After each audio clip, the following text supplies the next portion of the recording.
Happy Tuesday. Welcome back to Let's Chat with Trinity Black.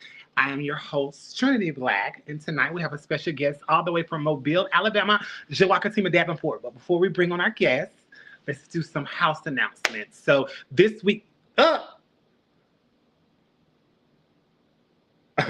this weekend is a weekend full of pageants. So this Friday, if you are in New Orleans, Louisiana, please go out and support Diamond of the South featuring Janiyah. I think it's Alexander Price or maybe Price Alexander, Big Baby, as she relinquished her title as Dots Plus, along with the newcomers. I don't know their names, but please go out and support Dots this weekend. If you need any information, you can hit up CJ, Nehemiah, any of the Dots courts, Wendell, Trinity, as well as Janiyah. Oh my God, y'all are the... Hey, Sherry, listen, Sherry, don't forget, I'm gonna inbox you so we can get you on. Saturday is Magnifique honoring Kendall, and I believe, gosh, I don't know. It's just another pageant in New Louisiana, New Orleans. So if you're in that area, support them on that Saturday. And then Sunday is an MBU prelim for Mr. and Miss. Creole MBU. So go out and just have a great time in New Orleans. Eat your beignets, your boudin, all of the stuff that y'all like to eat down there in New Orleans. Also coming up, so that's end of May. And then the week after that will be June. I don't know what's going on. So, but we do have Duval on the 20th and 21st of June, honoring Hassan, as well as Trinisi. We will have them on the show to talk about, their life as Duval. And then on the 28th, Beautiful International, honoring Kamaya L'Oreal Times, will be in Atlanta, Georgia. So come out and support her. There's a great, great lineup of contestants. I'm one of the entertainers. So please come out to Atlanta on the 28th of June and have a good time. Don't forget, Peoples is August the 2nd in Concord, North Carolina. That's right outside of Charlotte. So if you want to fly into Charlotte, you'll drive over to Concord. It's like a 20-minute drive. Honoring myself and Rico Chappelle. Interview. Presentation is Black All That Glitters with 80%. Talent can be solo, sportswear, and evening gown. You win $3,000 the night of, $1,500 the night that you give it up. And in between that, you get four $500 stipends and 10 $250 all expense paid bookings to, like Continental USA, Black America, Westland, Sweetheart. I think Gay America is one of them. It's like 10 bookings. So you really, really get your just due at Peoples. It was a little shaky. This was the first year, so we were the guinea pigs. They were guinea pigs, so we was trying to figure it out. So things didn't go as perfect as it should be, but or as it could have been. But you live and you learn. So whoever is up to win that title this August for the next year, you will be taken very, very, very well taken care of. Derlin is a great promoter. His husband Doug is awesome. They have a great board. So please come out and support Rico and myself. I'm not going to hold y'all much longer because our guest is here and she's a chatter. So hey. Okay, got you. Hey, Diamante, thanks for always supporting. Please make sure you share the live so that we can get Jawaka's story on. And we're going to go ahead and bring on the guest. 1, 2, 3. It's Jawakatema. What up? Oh, you look so butch.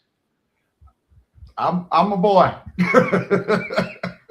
But lately you have been in your incognito lately. I've been working lately a lot. Yeah, we'll talk about that because, baby, I have seen you more in drag this last couple of months than I've seen you since the 20 plus years I've known you. But I just want to say thank you. We created this show 3 years ago almost for our icons, legends, veterans, our entertainers that have been in the game a long time who know things on stage, behind stage. You are a very pivotal person in the community, especially down there in your area, being a show director, being a pageant owner, a judge, a comedian, an MC and host. So I had to have you on just to give us a little bit of your life as Jawaka, maybe on stage and off stage, for somebody that does not know you. So thank you for giving me this hour or so of your time. No problem. Thank you for having me. So first of all, you're out of school. So how's that going? Wonderful. I am officially retired. What you mean retired? I am done in the education field because I have my new business venture. Okay. So you didn't want to give them 25 years? Either I was going to give them 25 years or they was going to give me 25 years. Something had to give. Something had to give, and I would rather build a restaurant from the ground up. Okay. How long were you in the education field? So it was off and on for 18 years. Jawaka, now you could have gave another 7 years. You still young. But let me tell you, my mom, so right around when I was in middle school, maybe going to high school, somewhere around there, she went and got her doctorate in education. And so we thought she was going to be forever. My mama didn't give them a day after 25. She said it was no need. The money was going to be the same whether I gave you 25 or whether I gave you 85. My mother, I remember her calling me on her lunch break. And she said, I think I'm leaving today. She had counted up all the days that she had. She says, I'm done today. Yeah, it's a lot, especially now in education. Kids aren't like how we were. Oh. We were disciplined and we knew how to go. We might have had mouths and had to go get the ticket. Let me say this. I don't even care about the kids. The parents are different. Because they think nothing is wrong. And they're only 4 days older than their children. And the grandchildren are only 18 days older. Absolutely. Okay. We are living in some trying times. And you and I both live in the great state of Alabama with so much going on with them trying to route voting, with their getting rid of, I don't know if you saw civil rights in Birmingham, as well as a civil rights hotel that housed a lot of our Martins and things during the marches and stuff in Montgomery. How are you taking all of this in that's going on, not just in the state, but in the country? How do you deal with so much? It is a scary place that we are in. Jim Crow laws were yesterday, and slavery was the day before yesterday. Slavery was not that long ago. The United States of America is only 250 years old. If we're thinking about the grand scheme of things, slavery just ended the day before yesterday. Right. And so it is a scary time to be in, but I am very vigilant and, just try to live and vote. I mean, I know we say that, and it becomes kind of mundane to say, get out and vote, get out and vote, get out. But no, that is, we can share a flyer all day long. We can make a post all day long. That does nothing if we don't get the people to get out of their seats, go to their polls, and vote. It's as hard and as simple as that. Right. So, guys, please make sure you're getting out and vote. We have DeRay on the mission. We have all of our entertainers doing so much. So please, her.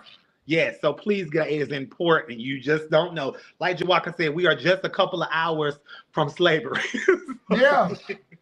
So we joke about it, and it may sound funny, but it is definitely the truth. All right, take us back.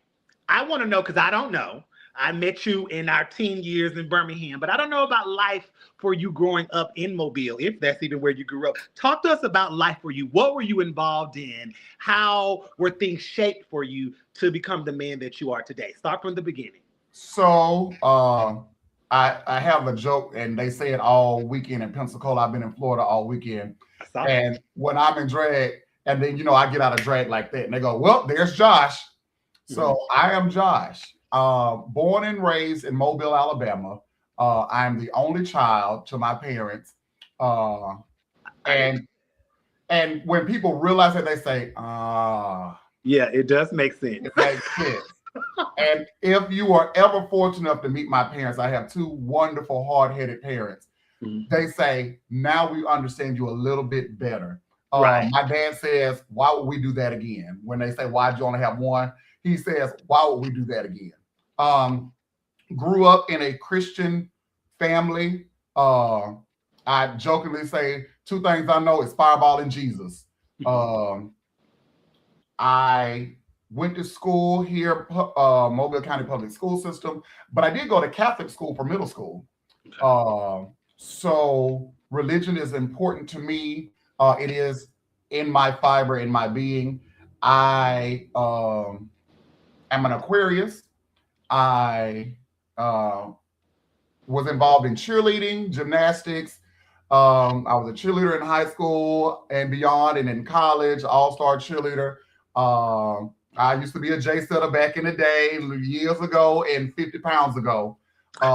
We used to tap Club 21 up, baby. Yes, get out the way. And now that's how I am. Get y'all self on some move. I am big on loyalty. Is something that I'm very passionate about. I'm always active. I'm a church organist. I'm a choir director. I'm a cheerleading coach. I am in education. Now I'm a restaurateur, opening a restaurant. I worked at one of the largest bars in the state for 18 years and recently resigned from there. I travel, and I got to give a shout out to Bama for all the legends because see, they sleep on Alabama. They do sleep on Alabama. It's always Florida water. Well, guess what? We got some Alabama tomatoes, or whatever we're going to call it. Alabama air.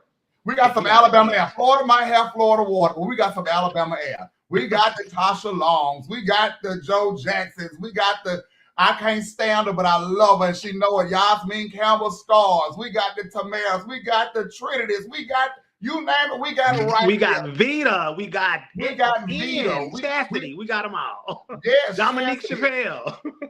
Rachel Meredith. We got them. Alabama, baby. Mm-hmm. I just want to throw that out there. Because I see Tasha Long on here, too. I see her down there. Yes, she's on her way back to Alabama, too. I saw that yesterday.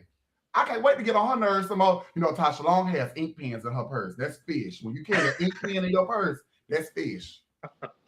Okay. But yeah, that's me. Moved to Birmingham for undergrad from 03 to 07. And that's where drag started for me, was in Birmingham, Alabama. Now, backing up to being the only child, do you hate that as you have gotten older, that you were the only child, you were alone, you know, you'll be alone should anything happen to your parents? How has that shaped you? So when I was younger, people would ask me, did I want brothers and sisters? I always wanted one to older, because I always wanted the benefits of being the baby. My parents had good jobs. They had good jobs. They made good money. Mm-hmm. So you name it, I had it. Any toy, anything. But there were times where I was by myself. I jokingly tell people I played Monopoly by myself. I was all 4 characters at the same time. That's when you knew something wasn't right up here. I was playing solitaire by myself. So what you're saying is you was Michael Jackson doing Twister by yourself. Yes. And so now that I am older, reality is setting in. And one of my biggest fears, and I think it's probably the only fear I have, is dying alone. Because I'm by myself all the time. And, you know, when I get older, I don't have brothers and sisters. Like if something, God forbid, were to happen to me, you know how your family take you. Now I do have cousins, you know, right, but I don't have brothers and sisters that if something were to happen, that I can go live with. And so I was going to move to Houston, Texas. We'll talk about that later. But that has a story about how I started the restaurant. Okay. Okay. Got it. We'll talk about that later. Did you ever have this sense? I know only children, and they have this little bit of selfishness to them. Has that ever been your story? I don't know that to be your story, but has that ever been your story growing up or in your adulthood? No, I'm not selfish. I'll give the shirt off my back, but I am spoiled. Mm-hmm. But I'm also a hard worker. People be like, oh, you so spoiled, but I will get out and get it. If you don't give it to me, I'm gonna get it. You know, gotcha. I don't just sit there with my hand out. Hustle mentality. Right. If you don't give it to me, don't worry, I'm gonna show you, I'm gonna go get it. And so that's why my parents have been so gracious to me, because they know he may have his hand out, but if we don't give it to him, Josh gonna go get it. Right. Gotcha. Okay. That makes sense. You talked about being raised in a religious home or a very spiritual home. How did that affect, or if in any way, your sexual preference? Because here's the thing. I have never known you to just be out and about. I've just known you to be Josh, and whatever that may be. I don't recall in the times that we were in Birmingham, you just being someone with a boyfriend or whatever. Is your identity gay? And if so, how did that affect your religious beliefs or things that you were raised upon in your home?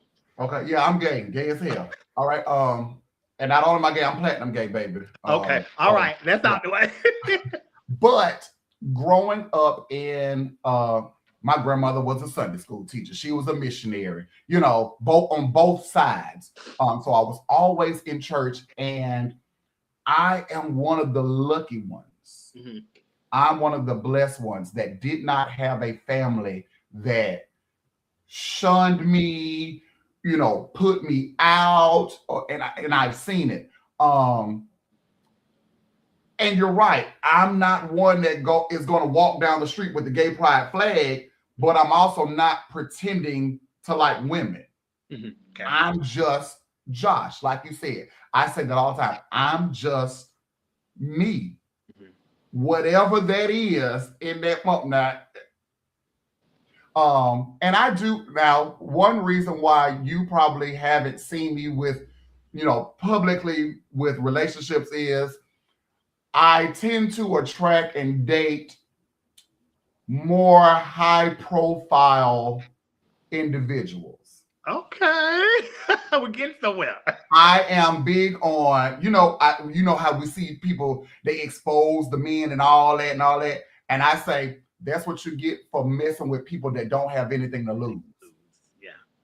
Okay. So the people that I entertain are established or on their way to, and I see what it is when other people bring their men out and all that, and it's like I'm just gonna be over here. So keep y'all guessing. But I have dated, well, I almost sound like a whore. I've dated a bunch of people, but I mean I'm 41, so yeah. And I every now and then, like if I'm in a relationship, I might take a picture, but you'll never know it. Like people that know, they know. And if you don't, you just think it's one of my friends. But people that know, they know. Okay. Yeah. All right. So, I'm huge on HBCU. You're one of the ones who contributed to the scholarship that I have going on with your video. Yeah. I want to know what made you choose Miles of all the schools.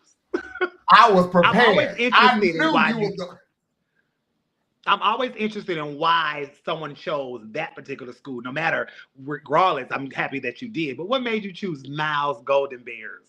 So, I love Birmingham. Okay. Love Birmingham. And I had a couple other places to go.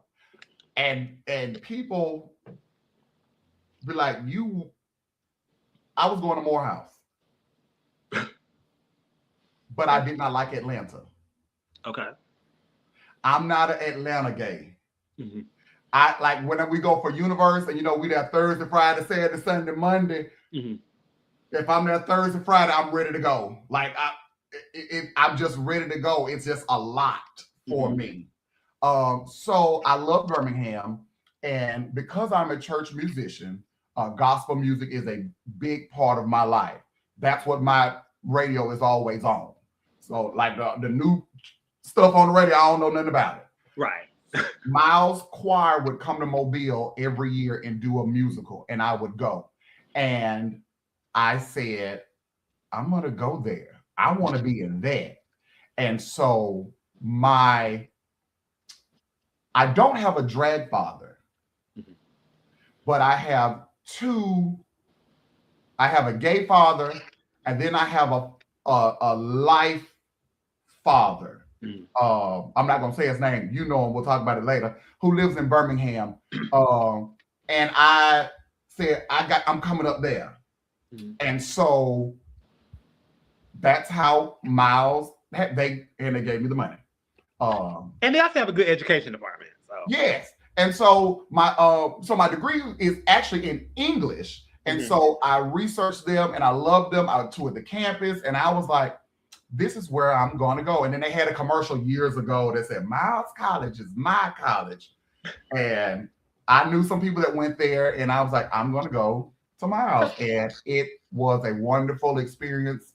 And I am a firm believer that every Black child should have an HBCU experience. Whether you stay there or not, there are things that you experience at an HBCU that words cannot express. Right.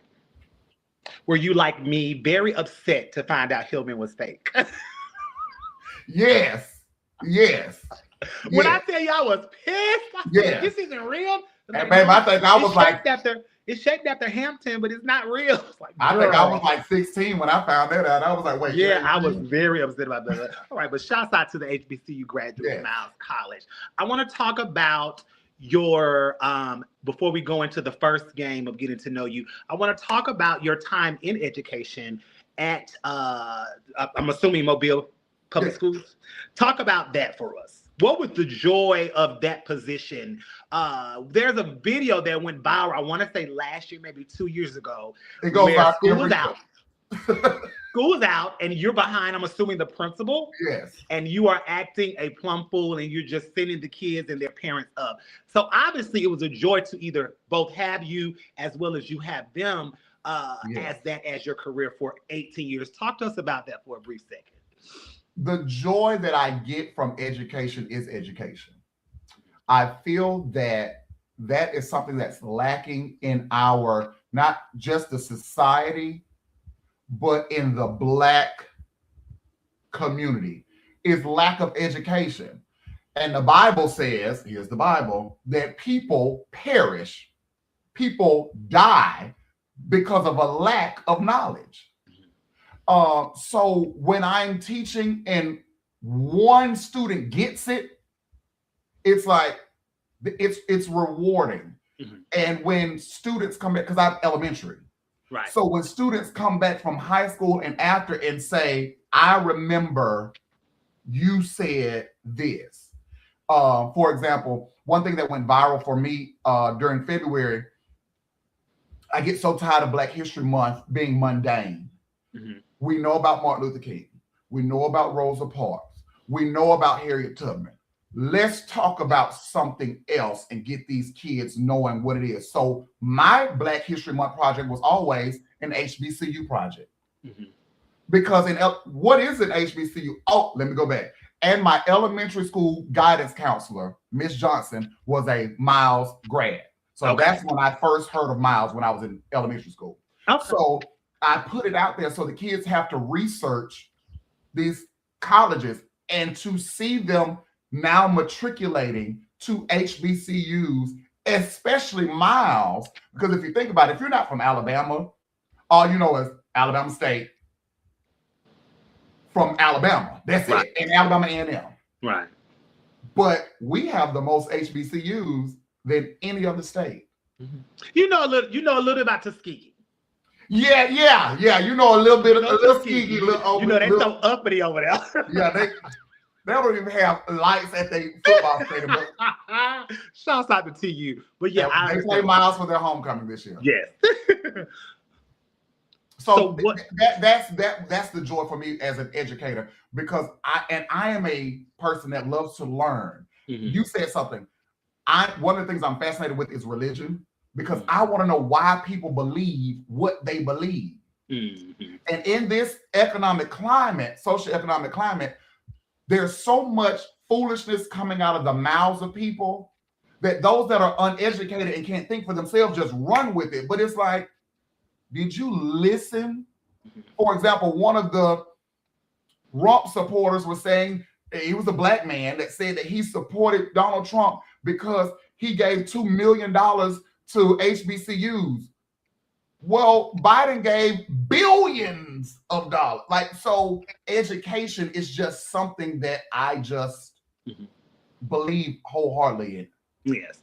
But on the flip side of that, what's the downfall? What has been a downside, I'll say, when it comes to that position in the classroom with our children? Accountability. Okay. Unpack that. Our parents are not holding their children accountable. When we came up, Trend and beyond, if the teacher called your mama, that was it. The teacher could have said, you spit fire from your earlobes. That was it. Your mama was going to get you because this teacher didn't call me. We are now at a place where no one's accountable and it's always someone else's fault. So you call the parent and it's like, well, he don't do that at home. Yes, he does. And if he don't, he's doing it here. Mm-hmm. And it's always an excuse. And educators out there, you can't get them to come for a parent conference. But let's you say they can't go to spring fling or something like that. All day gonna march around Zion's walls. And it's like, well, where was that same energy about your child's academic performances and truancy and things of that? So that is something that is the downfall. And again, I can deal with the students, but it's when they mamas come in with their sleep clothes on, no bra, no shoes, hair in a bonnet, smelling like the joint is still lit in their pocket. Our mamas didn't do that. Mm-hmm. Gotcha. And when did we become that? And here's another thing, and this is in the state of Alabama, this little thing. Kindergarten is not mandatory in the state of Alabama. So now let's go down the timeline. COVID happens. We're out of school for 2 years. Lil Johnny's first time in a classroom is now in the 2nd or 3rd grade. So he's behind so many years. And guess what we have to do? Catch him up. In 9 months. Gosh. And so what does that do when it comes to the testing at the schools? Love these questions. That is why standardized testing needs to be reevaluated, if not done away with. Because one, it is proven that boys and girls learn 2 different ways anyway. Okay. I am a show it to me. If you show it to me, I can do it. And that's how most boys are. Girls are, if you tell them, they can, but then you have all these people, and the people that make these tests sit in an office in Montgomery, in the capital, and say, well, all your children should know this. Well, that's not how that works. Because they're behind. And then inner city, lower income schools, we don't get the resources that the schools on the other side of town get. Right.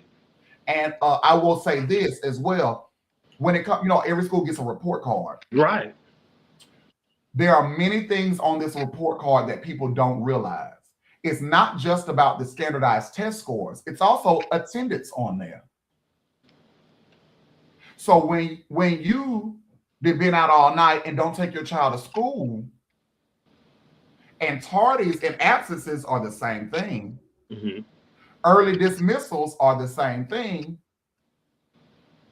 This affects our report card. And then they say, oh, you are failing school. No, your children haven't been here. How do you as an educator feel about homeschooling? I think homeschooling is good and bad. One, bullying is ever present in schools. Bullying is a serious problem. So a lot of people are moving to homeschooling to keep their children from all of that. Right. But are you really doing your child a disservice by not placing them in school? Because mama don't know 5 times 5. So how's she gonna tell you? They're teaching themselves, or they're trying to at least. They're trying to, yeah. So it's one of those things that it's like, And then homeschooling, when it comes to the social, emotional of the child, they're by themselves. They don't know what it is to go to a football game or go to homecoming and things like that. That you thrust them out to college. And then they go to college and they're like, wait, what? Well, thank you for the 18 years of service. I came to A&M straight out of high school, and I was going to follow my mom. I was an elementary school education, baby. They took us to Martin Luther King Jr. Elementary School. That's all you got to say. I know that was hood. I walked up, and now I said, oh, no. Lean on me. Lean on me. I said, absolutely, definitely lean on me. And that was in the time where it was starting to get hood. Yeah. And so I quickly changed that major, but I just couldn't do it. And then I see now the teachers being assaulted, and the fights and the things that go on, and how you can't touch them, and you just supposed to sit there and let them because we had, especially like when I was in high school, my mom was a principal at a sister school, but my parents were friends with one of our Black principals. So if I ever got in trouble, I went to his office and it was over. You know what I'm saying? Nowadays, it's like, child, you can't. What you did to him? What you did to him? Don't touch my child. Your child is in here on top of the desk throwing. And not listening. Yeah. But thank you for that for the 18 years, and we look forward to new beginnings, and we'll talk about that. We want to get to know Walker a little personally, your favorites. You said earlier that your biggest fear is being alone, but what would you say would be another fear of yours if you had to pick one?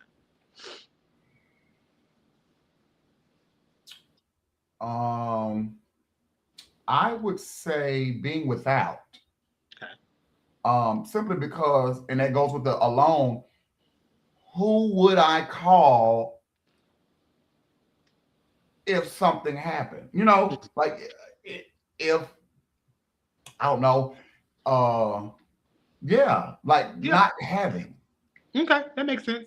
So I'm working to make sure that I have, and in this world, you know, Social Security and all of that is. We know what that is. What's your favorite color? I am colorblind. Oh, learn something else. Okay. I am colorblind, so I automatically say black. Okay, gotcha. What is your favorite television show growing up as a child? The Simpsons. Oh, The Simpsons was profits. My grandmother and I would rush home from evening service to watch King of the Hill and The Simpsons.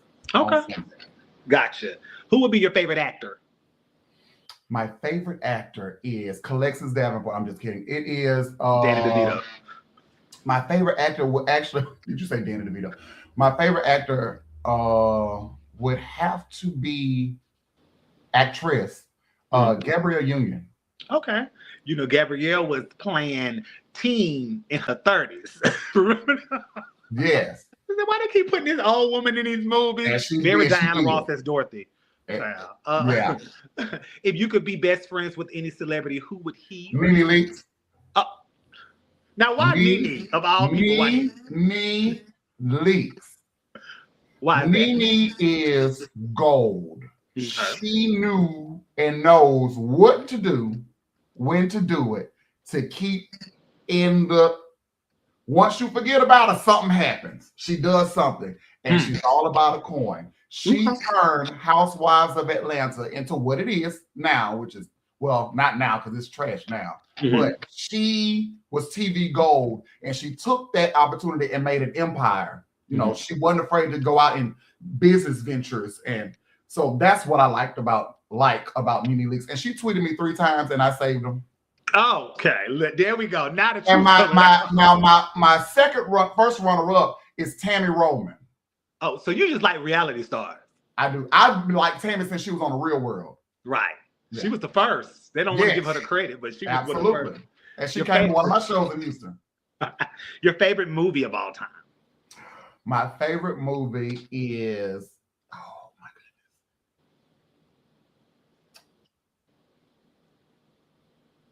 My favorite movie is Sister Act.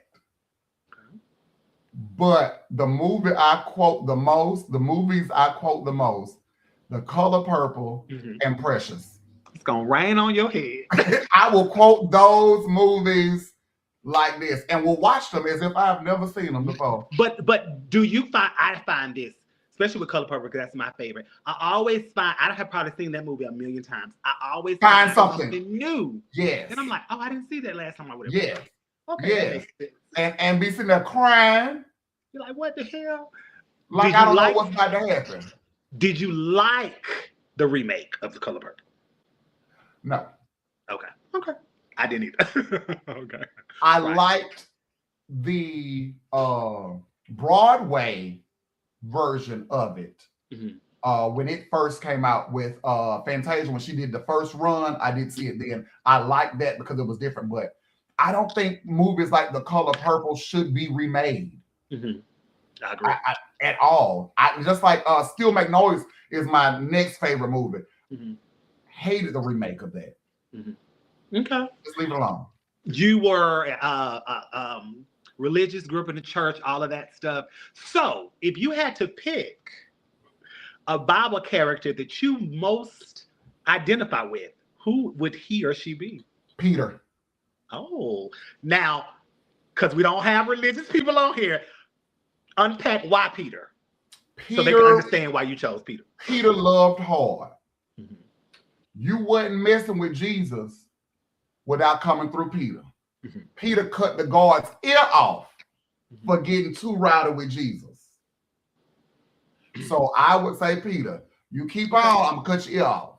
Gotcha. You know, I was watching this podcast or whatever, and they asked 100 men, what woman for the Bible would you marry? So, you know, I'm thinking, oh, it's going to be a whole bunch of Ruths and Esthers and Sarahs. Do you know these fools were saying Delilah? Yeah, Bathsheba and Delilah. Delilah. They was like Jezebel. And I was like, y'all don't realize who Delilah was. So that was interesting. I said, this goes to show you that men love holes and chaos. Yeah, holes and chaos. Yeah. It was like, oh, Delilah, Jezebel. It was, what's the one? They didn't say Bathsheba, but the other one, but they were not saying Esther and Sarah. Yeah, no, nobody and wants Ruth, the one that she's supposed to be saying. Don't nobody want nobody named Esther. We want Jezebel. Okay, gotcha. Back in the 60s, would you have been Team Malcolm or Team Martin? Malcolm. Okay. Tell us why. Malcolm. And what made me know that is watching, so I'm also an X-Men fanatic. Okay. X-Men dealt with the things that we deal with. And then you had Professor Xavier, who was all about we can all get along. And Magneto said, nah, we gonna show them. And so I realized that I think I would have been more like Malcolm. Like early in life, I would have said Martin Luther King lived, sing Kumbaya and let there be peace on earth. But then it's like, nah, I think I might have would have been a little Malcolm. So last week I posed a question on social media. I don't know if you saw it. Is do you feel as though blacks we were better when things were segregated? Do you? We of course we weren't around then, but considering what's going on with us now. I saw that and I thought about that. I would say that as a people, we worked. Of course, I wasn't there. I can only go by. We worked harder. As a people, black people worked harder. They knew they had to, so they did. So they had things like, Black Wall Street and even before the 60s, even the Harlem Renaissance, that was all us. And they took from us. But we did what we had to do to survive and to make it. So now I see a lot of entitlement. And it's like you didn't have to work for this, but you just entitled to it. And I see that in pageantry too, but that's but so I can kind of see why someone would say yes. Okay. Yeah. What makes you cry? When I'm angry. Okay. If I'm angry enough to cry, move. I don't get that from you. I've never have gotten that from you though. Easily angered. Well, now I'm not easily angered. Okay. So it takes a while to get there, and once I get there, but I think that's not really what makes me cry. But I think what makes me cry is two things. Okay. Disloyalty and seeing someone being treated unfairly. Okay. Yeah. Me and Akira say all the time, I can't stand a bully.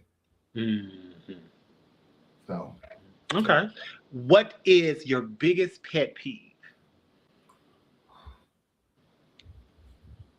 I have, but no, give us your list. If you have several, that's fine. One, people that don't use their turn signals because that's just stupid. Because it's there. For a reason. For a reason. Two, people that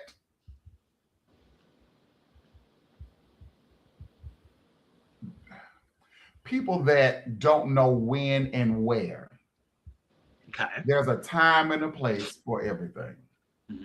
There's a time to use your ain'ts and can'ts and y'alls and alls. But then there's also a time and a place where we say, you all, and we all, and we shall not.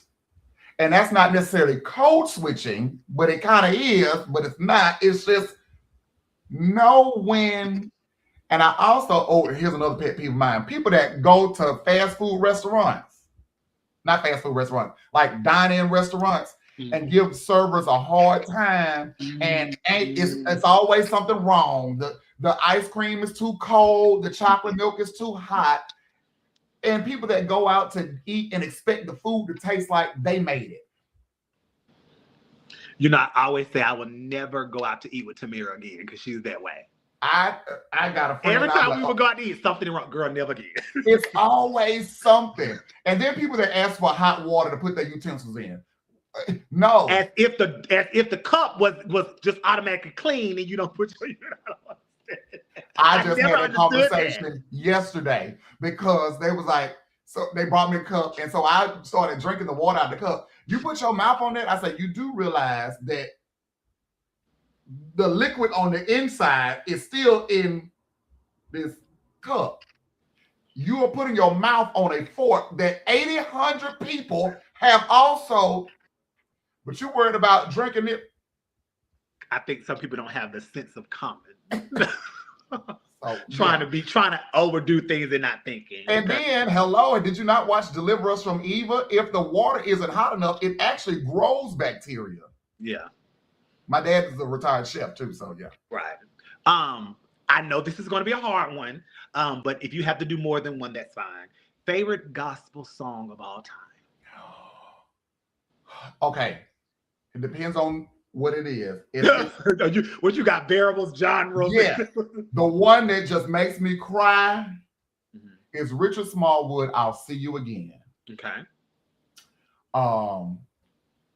A good one that just gets me happy and excited would be my favorite gospel song. Anything by Ricky Dillard. Anything by Ricky Dillard, I love it. Okay. And Richard Smallwood. In a versus, who's winning? The Clark sisters or the Pace sisters? Oh, Clark. Okay. And I'm not even a Clark sister, like, you know, people love Twinkie Dorinda. But I like them, but I'm not like, oh my God. When you're packing your suitcase, what's the first thing you're packing in it? Josh or Jawaka? Let's do both. Okay. The first thing Josh is packing. The first thing Josh is packing is his Doxy. And hello.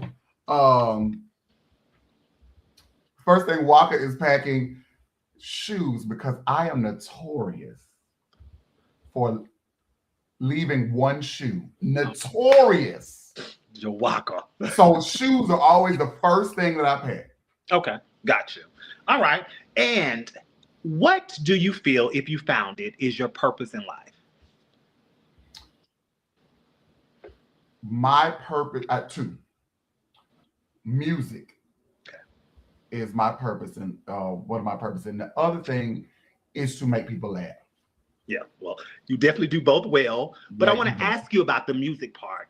Is it far beyond the organ and church Sunday, or is that your purpose? That's the purpose. Okay. I've tried to do the whole gig thing and playing it, you know, behind singers and all that, and I don't get the same feeling from it. I can do it, but it does nothing for me. Mm-hmm. But on Sunday or Wednesday night, I get joy, and joy is different than happiness. Yes. People say, you know, the joy that I have, the world didn't give it, the world can't take it away. People can't take the joy. So, yeah, I would say that's it. Okay. So before we play the game, let's focus on two topics. The first one would be Jawakatema Davenport. So we know that you said you began drag in Birmingham, Alabama. I want to first ask, how in the world did you come up with this name? Tell us about this.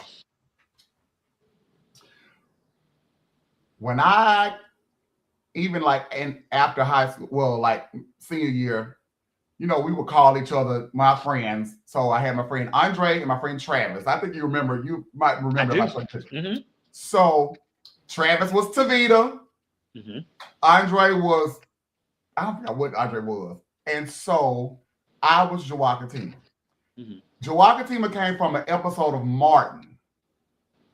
Hmm. So when Gina got fired from her job, it's 2 episodes. One, Gina thought she was pregnant. So Pam bought her a book of baby names from the motherland and said, oh, if it's a boy, you can name him Jawakatema. Then there's another episode when Pam got fired and she was at home. She was saying, with all this free time, I can watch my stories. Girl, have you watched All My Youngins? And so Pam said, girl, you watch All My Youngins? And she said, yeah. Do you know that Tyrone left somebody for Jawakatema? And Pam said, who the hell is Jawakatema? And Gina says, Donnie's little sister that got kicked off of Soul Train for wearing too many clothes. So we just came up with that. Mm-hmm. That's what I said. I'd never do drag because I thought drag was crazy. Still do. But that's what they would call me. Mm-hmm. So we moved to Birmingham. We're in college. They are still calling me Jawakatema. I still ain't did drag. Mm-hmm. And people started calling me Jawakatema. So when I go to LaTroy's to do the show and say my name is Simone Starr, Carlton says, I remember this. I think I remember this. Yes, you were there. Yes, I think I remember. I do remember the change of that. Okay. And so as much as for the first 5-6 months, I tried to get away from it, I was like, well, shit, that's it. Mm-hmm. And now, no matter where you go, it's stamped. It's like a Basha. Nobody else has it. Nobody else has it. But when did the Davenport become a part of your name? Because I know that you were in the Star family, or still am. But when did the Davenport? So I didn't want a last name. Once we got to Jawakatema, I was just gonna be a last name because Jawakatema stands alone. It stands alone, baby. And I didn't want to be one of those that rode someone else's coattails. So I met Armani Nicole Davenport, and I thought she was the greatest thing. I still do. Let me correct that. Yeah. The sliced bread. And so I was dating one of her sons. Okay. Whose name is also Josh. Yeah, throwing it out there. He knows I've told the story before. And so Armani and I, we clicked. Mm-hmm. Armani, Tyler, and I clicked. Okay. Yeah. So she was like, I would make you my child, but you were dating my son, so I can't. Well, me and him broke up maybe 3 hours later.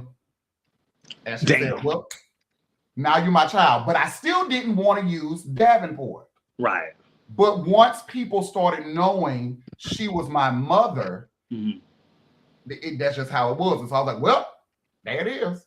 Jawakatema Davenport. Did you feel like you were, just for conversation, did you feel like you were disowning the Star family or name because you had now changed over? Okay. So, and the way that I have any affiliation with the Star family is we were in Birmingham at LaTroy's. And for those of you that don't know about LaTroy's was a little small club, but it held 5,000 people every weekend in there.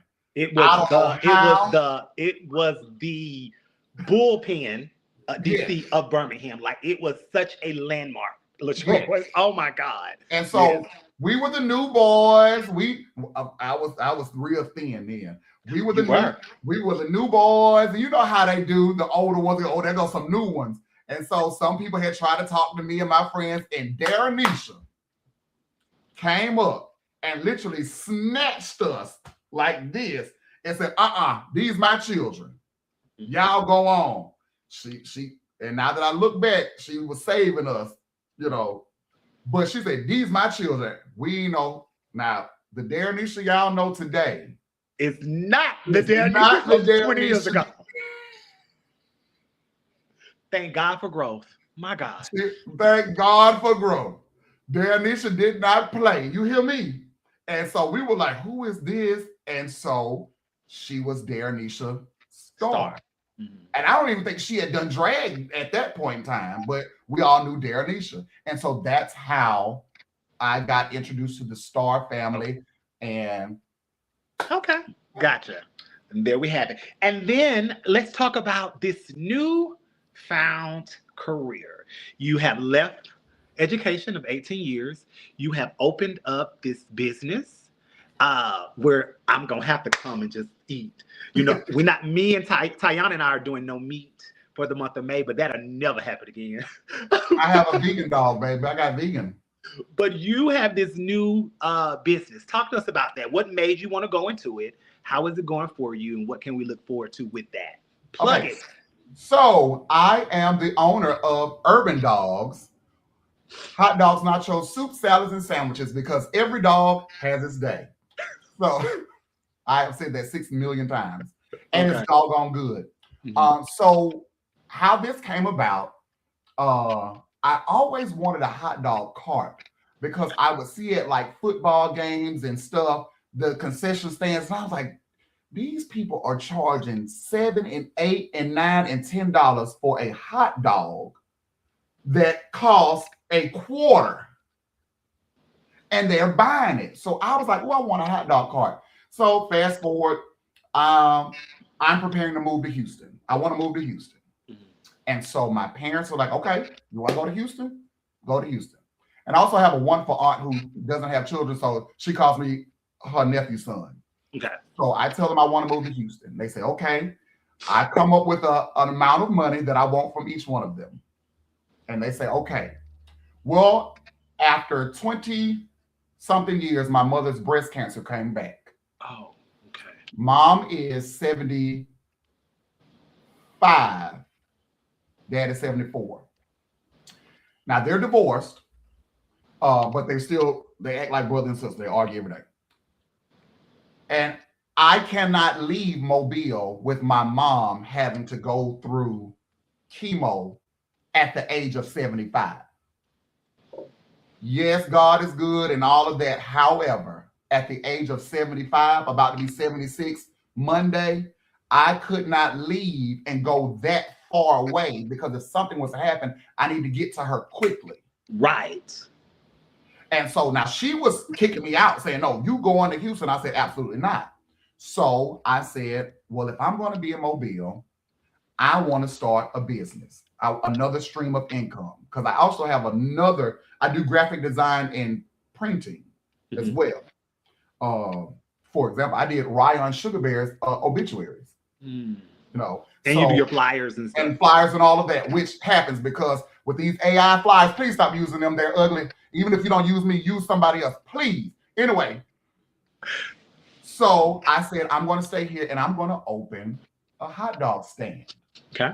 But then I found this amazing location that used to be a Subway restaurant. And I was like, so it's like, that's what I need. I don't need a grease trap and all of that, because it's hot dogs, nachos, soup, salads, and sandwiches. And I told them my idea, and I said, now that money y'all were going to give me to move to Houston, can you give it to me to start this business? Wow. And they did. Okay. So I will open in 2 weeks. It's been a tsunami down here in Mobile for the past week. Yeah. So, and I have period, because there's been one up here. I've been having roofers, but they can't finish because of the weather. So, Taz Garcon is on here. What's his name? John Michael Bonet is on here. He said I did his mom's obituaries. Yes, I did. So that's how I started this restaurant, and it has gained a lot of traction. Are you scared? Terrified. Okay. But I'm a gambler. No. Scared money don't make money. Oh. Come and, on, Ronnie. And I'm going to get it. Right. Failure is not an option for me. Where in Mobile is it, the area? So it's in the Midtown area, great area. At the beginning of Airport Boulevard, which is one of the main highways in Mobile, Alabama. Midtown is a thriving area in Mobile, Alabama. So I'm super excited, and also at the same time working on the second location at the same time. Well, Jawaka, let me ask you this, because you This is call it what it is. You come from privileged background. You well-to-do. You didn't have to want for anything. So where did this hustle mentality come from? Because I don't know. Since I've known you, you've always had your hand in so many different pots, and that's not necessarily our background. So where did that come from? I don't know. I think it's I like to have. Okay. So it's like I got to get it, and I'm gonna get it while I can get it. I have the time where I was in Birmingham was the time of a lot of people being involved in a lot of illegal activities.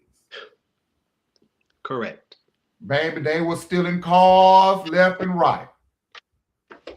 Stop me when I'm lying. You were there. I had me a bucket. And I just was like, right. You're right. It wasn't my thing. So it's like, let me just go ahead and do it this way. I don't know where it came from. Maybe it's the church boy in me. But, and see, I think I know where it came from. This is a real revelation right now. By me being a musician, I would go play at 4 churches and on Sunday. I would have a 7 o'clock, 9 o'clock, 11 o'clock, 12 o'clock in the evening service every Sunday. And I wouldn't have to work any other day of the week. Because on Sunday, I'm coming out with $300 and $400 per service. Right. So 4 times 4. Gotcha.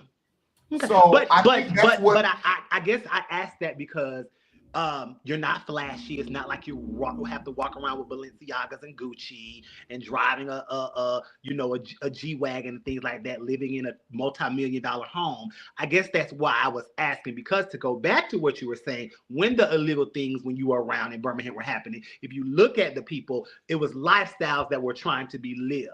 Yeah. And that's never necessarily been you, even though you did come from privilege. I don't like, so, I mean, I have red bottom shoes. I have Gucci, but I'm fine with Nike slides, Right. Well, they always say the richest people don't look like it. I think that when you wear Gucci, even if it's real, it looks fake and a mess. This shirt was $7 from Walmart. I just never have been that, but I spend my money when I vacation. Okay, gotcha. When I vacation. Okay. So when is your next one? I know you. I want the Uber Black to take me around the corner. Yes, I do. Yes, I do. You sound like one of my girlfriends. I do. She gonna have that. Okay. I want the Uber Black to take me 3 blocks that way. Yes. But the good thing about all of this is you have so much to fall back on. Yeah. If you get tired, if something God calls you into something else, if something may not work out, God forbid, you have so much that you can fall back on. So that's the good thing about having that hustle mentality. Shouts out to Jawaka. All right, let's play the game. Oh God. Lord. I'm going to give you 10 words, people, places, things. You give me the first thing that comes to your mind authentically. I know you'll be authentic. Some people be trying to play coy, but I know you'll keep it real. First, number 1, what's the first thing that comes to your mind when you hear or you think of a curious Chanel Davenport? Creative. Okay. That bitch got something up here that people don't have. It's something up here that ain't right. She is one of the most... She is a Davenport. She will say that, but I love my sister. She has been the same person to me before Drag Race, All Stars. That means nothing to us. We don't even talk about drag. Okay. She is my girl, and I love her for it. Okay. Shouts out to Kiri. Number 2, Mardi Gras. What's the first thing that comes to your mind? Oh, a time. I am a former Mardi Gras king, so I'm always involved in Mardi Gras. That's something else I've done. See, there you go. Yeah. But we are the birthplace of Mardi Gras, although New Orleans has made it commercial as it is, Mobile, Alabama is the birthplace of Mardi Gras. Y'all heard Mobile is the birthplace. But shouts out to New Orleans. Because I'll have to fight Valentino and Bubbles and all of them. Yeah, they do their thing, but. Gotcha. Number 3, what's the first thing that comes to mind the night you won Miss Icon?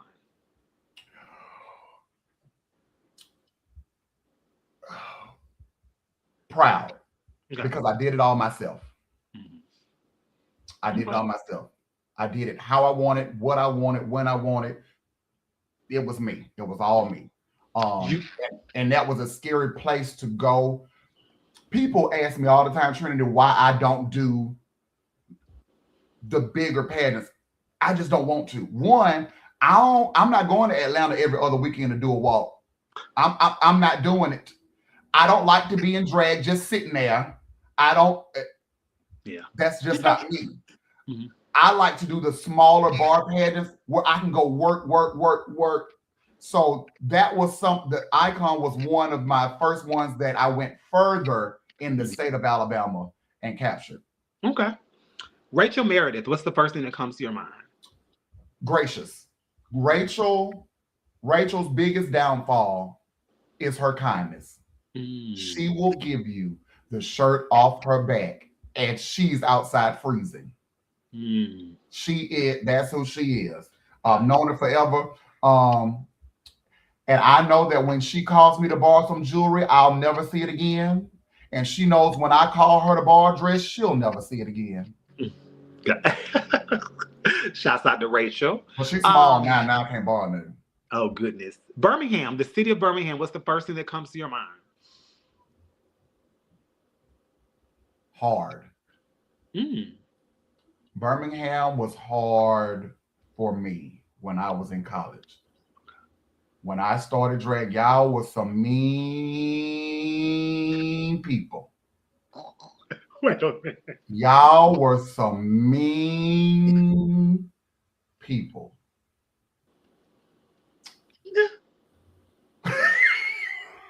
We just wanted you to be the best. Oh, shit. They was mean to us. Y'all were some mean people, but it gave me tough skin. And it's where this career took off. I would have never thought that I would still be doing this successfully as long as I have. But Birmingham was hard. It was hard. And I even at one point thought about moving back and it just came back to me. I was like, Goodness. Okay. Chevelle Brooks, number 6. What's the first thing that comes to your mind? Shots. Okay. Me and Chevelle gonna have some shots. Chevelle Brooks is the person that I call when I am super, super drunk and I can't go to sleep. I call Chevelle Brooks and Calexis Davenport. Calexis never answers and Chevelle does. You so silly. Okay, shots. Number 7, Shirley Caesar. Shirley Caesar is talent. Okay. Because I have I do Shirley Caesar for talent. The last dozen pageants I've done, and I've won with it. And people have asked me for the mix.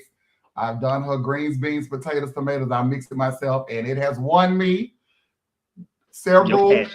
Yeah. So, shouts out to Shirley. She's still ticking. Number 8, Pensacola, Florida. What's the first thing that comes to your mind? Home. Okay. Second home.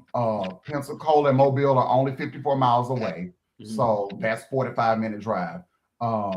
Pensacola has supported me beyond belief, even with me leaving my home bar of 18 years. The people in Pensacola, now there were other places as well, but the people in Pensacola opened their doors to me and said, whenever you want, you come here. So Pensacola is home. I was just there Friday, Saturday, Sunday, Monday, and going back tonight. Gosh, okay. Number 9, Richard Smallwood. What's the first thing that comes to your mind? Classic, timeless. His music is timeless. I am fortunate enough to have gotten wasn't buddy with him. Mhm. However, when I saw him, he knew who I was. I knew who he was. We would talk, send a message every now and then. But his music is classic and timeless. What's your favorite song from him?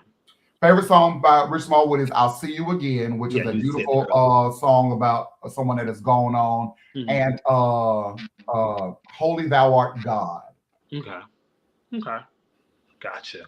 And number 10, last but not least, what's the first thing that comes to your mind when you think of Club Bebop's? Bittersweet. Mhm.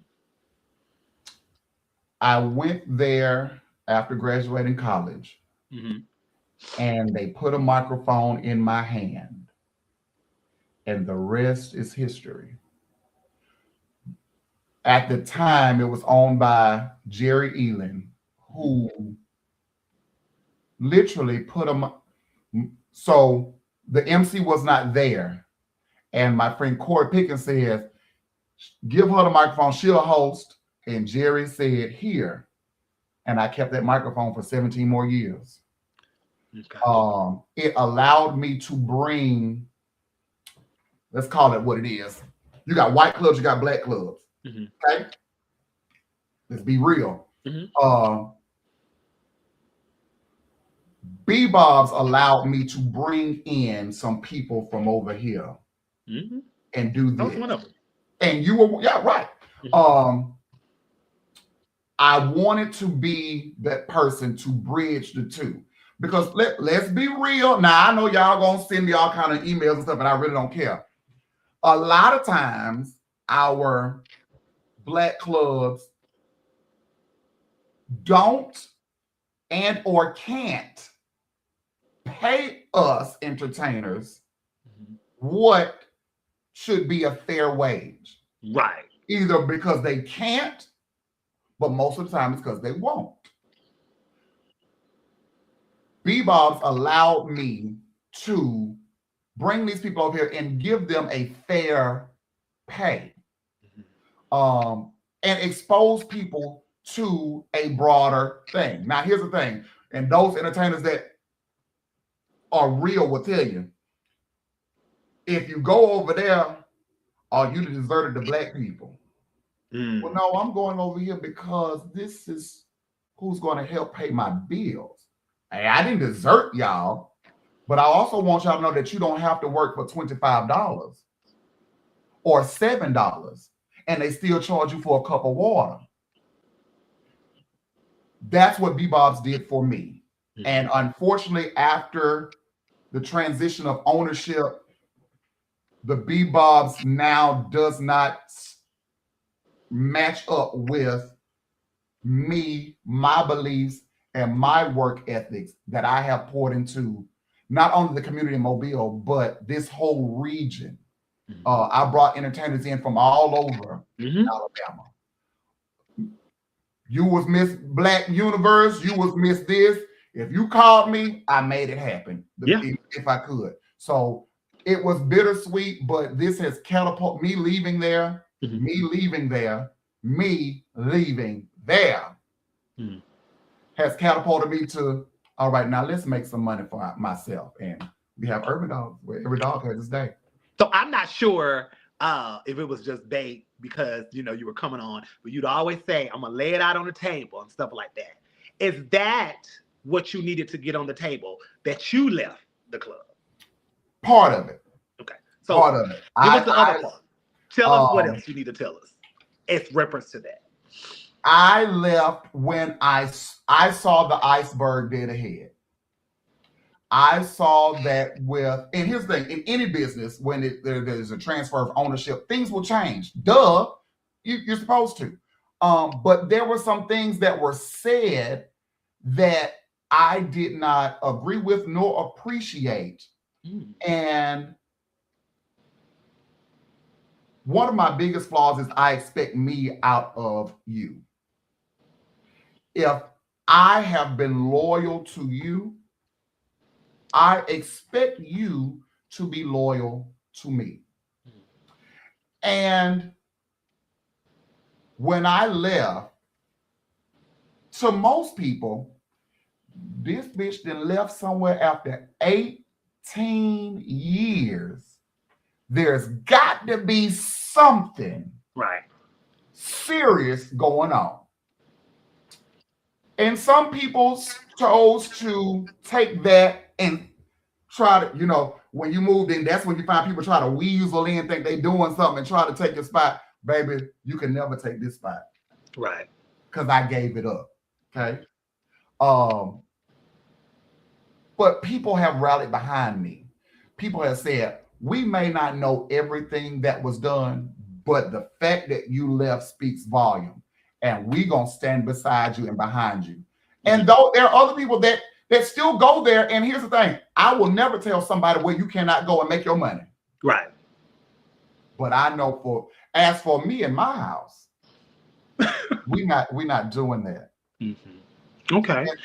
And like I said, you find out who your friends are.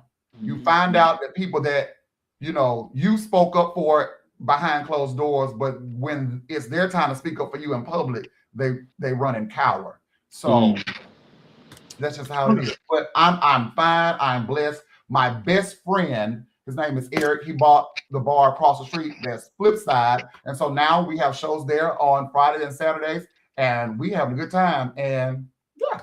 So y'all hear it from her mouth. You don't have to worry. She is good, and that she's at another bar across the street.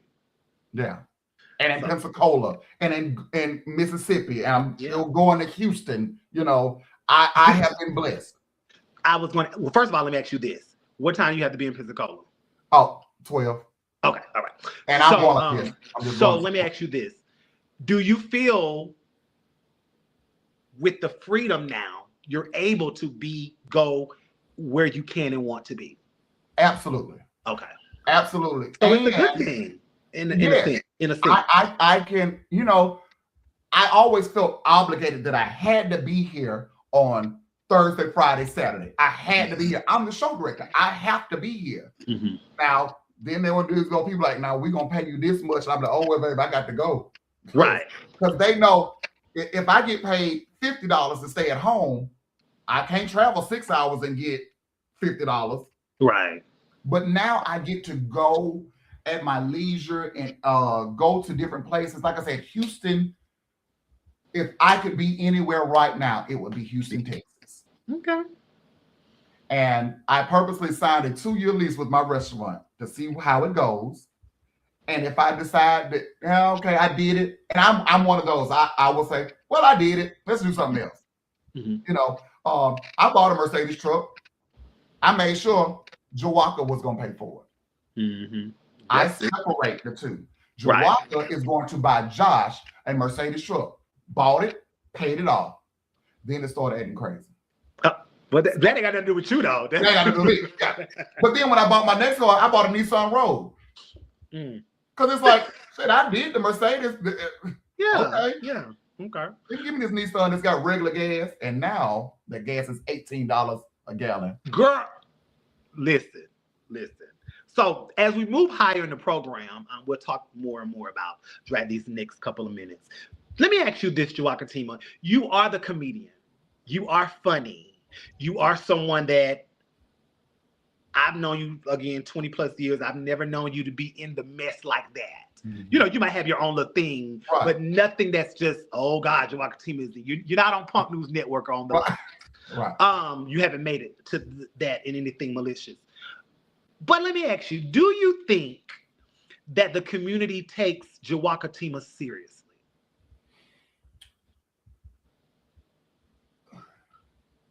Yes and no.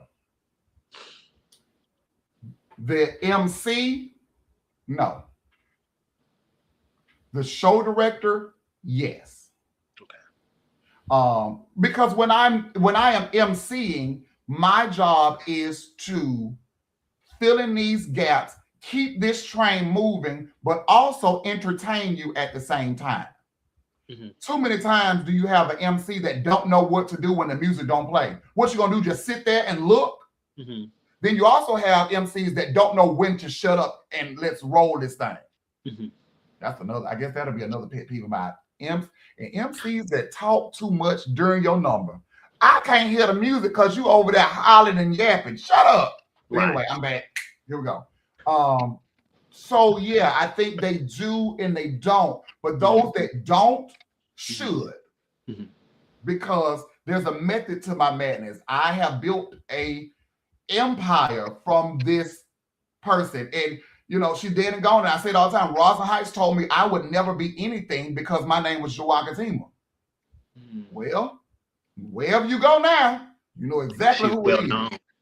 In the position that you were in, did you ever felt used? Yes. Talk about that.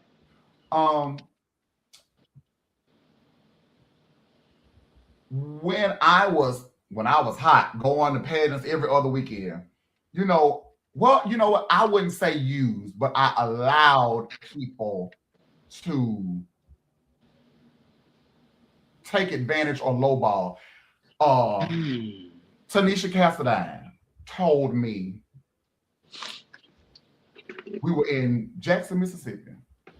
She said, and you know, she won all the pageants everywhere. So we would see each other all the time. And she'd be like, how much you charge the host? And let's say I said $100. She said, and what else? And she said, absolutely not. Mm-hmm. She said, you good at what you do. You charge her words, you charge these hoes. Right. They pay everybody else. And she said, and I had never looked at it this way, they pay everybody else to come on stage for 7 minutes, but you got to be here for 7 hours. I looked at it totally different from that day on. That makes sense. I got to be here from start to finish. They done did their one number and then hit it. Mm-hmm. Right. So, but that's why I say I wouldn't say that they used me. They knew better, but I allowed it. It won't happen no more. Well, clearly. In the position when you were the show director, you don't have to necessarily go into detail of who, but is there any peoples, and I know that's not her, that you would have never booked again? Yes. Shouts out Xavier. He says, go Bears. Okay, yes. Hi, Xavier. Xavier, love him. Let me give him a shout out. Xavier was one of the first ones to let me MC their pageant. Magic City Newcomer. Magic City Newcomer. Yes. Magic City Newcomer is how I made the Money Hall Dickerson to this day. Shut up. But yeah, and that was big then. That Magic City was the T. But anyway, Magic City was everybody. Well, not me, but everybody wanted to be Magic City Newcomer. If you was a, you know what I wanted to be? What? I wanted to be Black American Newcomer. Yeah, because that was big back then too. And Miss Liberty. And that was huge back then too. If they brought Liberty back tomorrow, I'm doing it. And you could be the queen of girl. I know you would be so creative for that. But and I always supposed to throw this in. I also want to be Black Continental Bitch of the Year because I just want people to call me Bitch of the Year. Bitch of the Year. You bitch. Okay, go ahead. But no, I was saying, being a show director, what causes you to say I'm not booking him or her ever again? And you know what group of people it is? It's the veterans. Yeah, of course, clearly. Because they feel like they're entitled. Okay, the show is at midnight. All music need to be turned in by 11 or bring it with you. So then they get that, well, I don't have it. Well, then you're not performing. Like, well, I'm Miss Entitlement. I don't give a damn what you are. And these people out here don't care that you Miss Continental USA Supreme. They don't care. So yeah, people that you know, time is time. I'm a timely person. That's being in education. Time is the one thing that you can lose and you'll never get back. So being late, being unprepared, and I give everybody, we all have our days. We all have a bad day, you know, stuff just don't work. I get it. But then it becomes repetitive behavior. I can't deal with that. Were you ever, I don't want to say diagnosed, but was ADHD ever a part of your? So I always thought so, but but they was like, no, you just crazy. No, I asked that because a lot of times, because I'm seeing a lot of times when you have a person that is extremely intelligent, timely. They are someone that they put you in the gifted classes. You're on the other end of the spectrum. Yes. Yeah. And so, well, you should know this. You're an Right. educator. And I was always in gifted classes too. And you're on the said, total opposite end. I've always thought that. Give me that. You give me that may have been, you get bored easily. You already know what to do when it comes to the testing, how you had to do the bubble little things. You're like, child, I don't know how to did this. Okay, I just wanted to ask that. Let me ask you this. If you could, what would be the just dream job of you to MC? What pageant would you just love to MC? There are 4. Okay, give us the 4. US of A. Okay. Black Universe. Okay. Black America. Sweetheart. Okay. And you know what? Before you go into why, I like that because those without USA, the last 3 typically have the same MCs.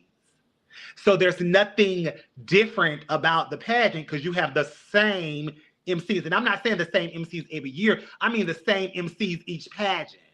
And it just makes it, I beat Benny up every year by Black America in those horrible MCs. I cannot stand, and it's not because I want MC, because I don't, but I said we have so many more people, Jawakatema, that could come in and bring life to your pageant because your MC is the life of your pageant. And I don't think people understand that. And you need someone that can enunciate, that can keep the crowd moving, can keep it moving. Something happened backstage, you got to stall. What can this person do? It can pivot, and that's important. So I hope that at least one of those promoters are looking to bring you in, because if you have not heard Jawakatema MC or you haven't been blessed with that, y'all, really, it's a treat. It is a hoot. And you hit the nail on the head. That's why what you said is exactly why. And you got to. I hate when MCs don't try to pronounce these contestants' names correctly. They should be held accountable. If you give me that list of contestants and I don't know how to pronounce Anastasia's name, I'm going to go back there and say, can you pronounce this for me? Yeah. Because that's their due name. diligence. Because that's your job. That's my job is to call your name. Yeah. Correctly. Like you said, correctly. If the system goes out, what are you going to do? Just sit there and look? Mm-hmm. Right. But then there has to be a time where it's like, okay, let's keep it moving at the same time. And as a pageant owner, I MC my own pageants for that reason. Yeah. Now, plugging that, will you still have your pageants even though they're not at Bebop's? Yes. So I just did the Miss Rising Star. It's my 10th anniversary of having Miss Rising Star. That's sort of my newcomer pageant, but it's not a newcomer pageant. You cannot have won more than 2 pageants. Okay. So I just did that. It was the 10th year I've done it. We did it in Pensacola. They immediately came to me and said, you're having your pageant here. Like, they didn't even ask. Like, this is where you're doing it. What do you mean? So I'm in the air on if I want to have Southern Bow and Southern Belle again. I had a wonderful turnout of 24 contestants last year. But I have known the veterans take it out of me. What, that night or throughout the year? That leading up to the pageant. The stuff that they ask is like, have you never done this before? Like, and I have a handbook that details everything. I send it to all contestants. If you come with me a question, did you read the handbook? Because I am an English teacher. I have written this in this book. Don't come to me asking me what time the pageant starts, because I'm not going to respond. Right. Okay. Because it's there. It's there. So you clearly didn't open it up. Okay. Well, that makes, I think, but I also think that we're not glad that you said it so we can pivot. 24 contestants. I think that, and correct me if I'm wrong, you don't have to, I'll pat your own back. I think it's because of your integrity. Yes. That 100%. you can have and people trusting in you. Mobile is small, but it is. Yeah. Drag Yeah. is not on the level of certain cities, maybe like Dallas or Chicago. Absolutely. But I think it's you that people I like and can trust. Absolutely. And so you have the veterans that are coming in and they're just probably well, let me make sure I do it right because I want to win this 1,000. I don't have to, I'm sure she'll book me, but I don't have to sit out for 6 months and this and that and the other. So I think that's what. Do you feel like that's why people entrust you because of your integrity? I know it. Yeah. In the packet, I always ask, why did you do the pageant, or who inspired you? Because I want to know how they're thinking. Because as someone now, although I might not compete for Miss Universal Show Queen, I still prepare for pageants, Miss Pensacola, like I would Miss Grand Diva. Preparation for me. So I want to know why they did it, and most of the time it's because they say because it's you. We trust you. And I don't take that for granted at all. And when Akira won, she said, and they asked, why did you? She said, because this is my sister. Why would I not? So I've been everywhere else. Why would I not come here? And I try to be as transparent as possible. That's why you see who the judges are, all of that. I ain't removing them. Either you coming or you're not. And everyone sees the same handbook. They get the same. And I don't go recruiting contestants. Speaks for itself. You speak for yourself. I put it out there. Here's the pageant. Because you won't say, "Oh, she called me." Well, hell, I called everybody. I'm like, that's what I'm supposed to do. Don't every promoter call everybody. But the other reason why I got that 23, Jalen Bonet. Okay, he's a great king. He was, and he gets on my nerves. He gets on my nerves. Okay. But can't nobody else say it but me. Right. Someone asked in the comments, where is Mobile Gay Pride going to be this year? Are you affiliated with that? I won that pageant in 2007. And it will be at Bebop's. Okay. I will not be there. If it ever moved somewhere else or another owner came in, then I would go back. But okay, got you. Numbers. We're seeing this influx, but we're not. From your standpoint, because you've been in the game a long time, whether it's behind the scenes or in front, why do you think drag pageant numbers are low? USA just had 12 girls when we've known them to have 75. I just did Continental Plus, it was only 11. When we've known them to have 20 plus. Universe may only have 5 when they've had 30 plus. What's your take on that, Jawaka, why numbers are low? Stop playing with these people. So that's what it is. Just stop playing with them. Stop playing with these people. Unpack that for us. These contestants, there's several things that go with this.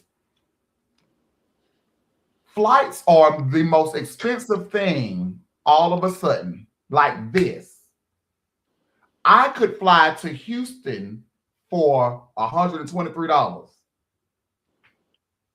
$600. Whoo! That's just to get me there. Now I got to get me, my helper, my dancers, and all this for y'all to say things like, "Oh, you got to pay your dues." And here's the other thing. Formers are also a problem. There's a pageant that I went to, and I was sitting in the audience, and the formers were talking about, "Oh yeah, because you know how they did me before I won." If you're a former and you're sitting there verbally saying how they cheated before you got there, why would I come? Stop playing with these people. And then you giving away $50. And you want me to sit out so I can't go do something else to get some more money. Because let's be real, a lot of times you do the pageants for the money. Oh, let me go over here and do this little pageant and get this little.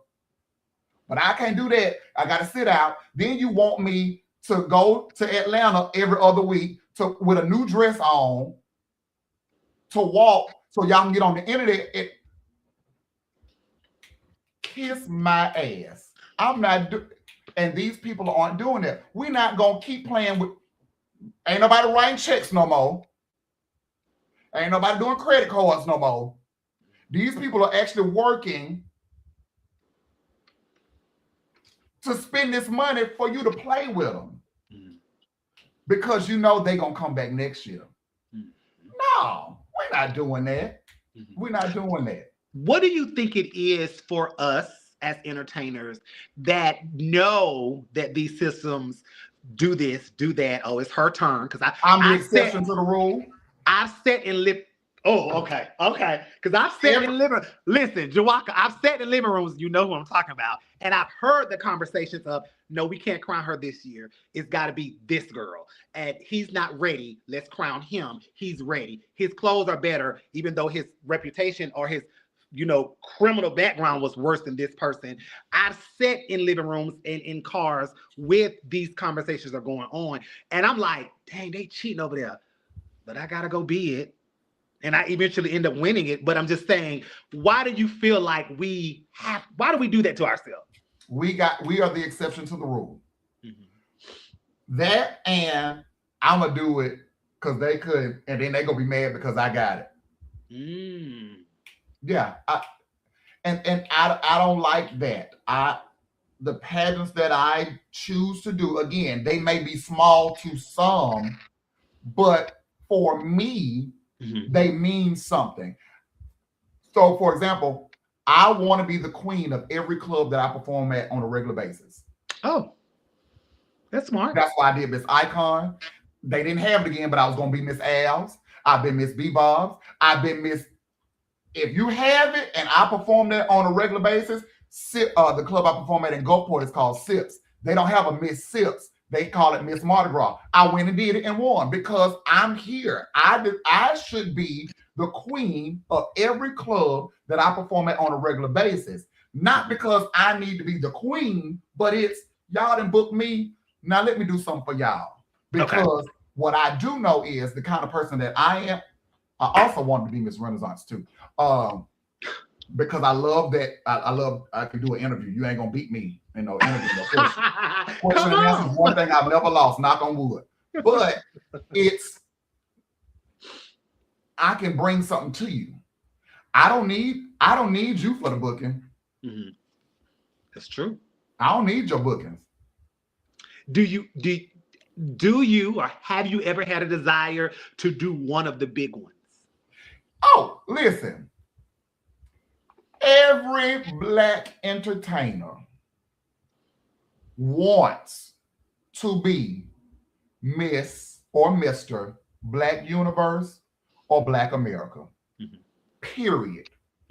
Every one of us has said, oh, I can't. What it would sound like for Calixtus to say, the rulers of the universe, Jawakatema Davenport and whoever else it is.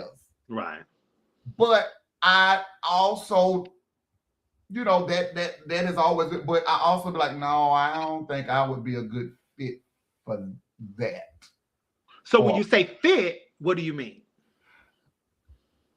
I have heard stories of different pageants that they want you to do this, they want you to do that, they want you to do this, they want you to do that. No. I won. I did that when I applied and did the categories. Now that I won, this is how I want to do this. I don't want to be sitting there like this all night long. This is me. And that's why I'm a boy. When my number's over, I'm taking my makeup wipes, and this is what I'm going to look like. And you're not going to tell me, you got to sit and say, who? Yeah, girl, don't go over there. Just my say it feet hurt. I'm not doing that. They're going to get you, girl. They're going to get you. Yeah, but that definitely makes sense. We are also faced, this is a new thing that's happening in the community where we are allowing the cisgender girls to compete against the drag girls and trans girls. Now, Jawaka, give us your take on it. Give us those interview skills. It's not going to lose. Initially, I was against it. Okay. Why were you against it initially? Unpack that first. Because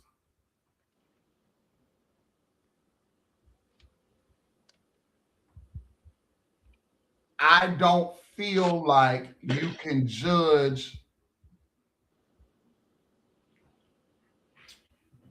How you gonna tell Keisha that her hips are crooked and her titties is lopsided, and that's her? That's her body. That,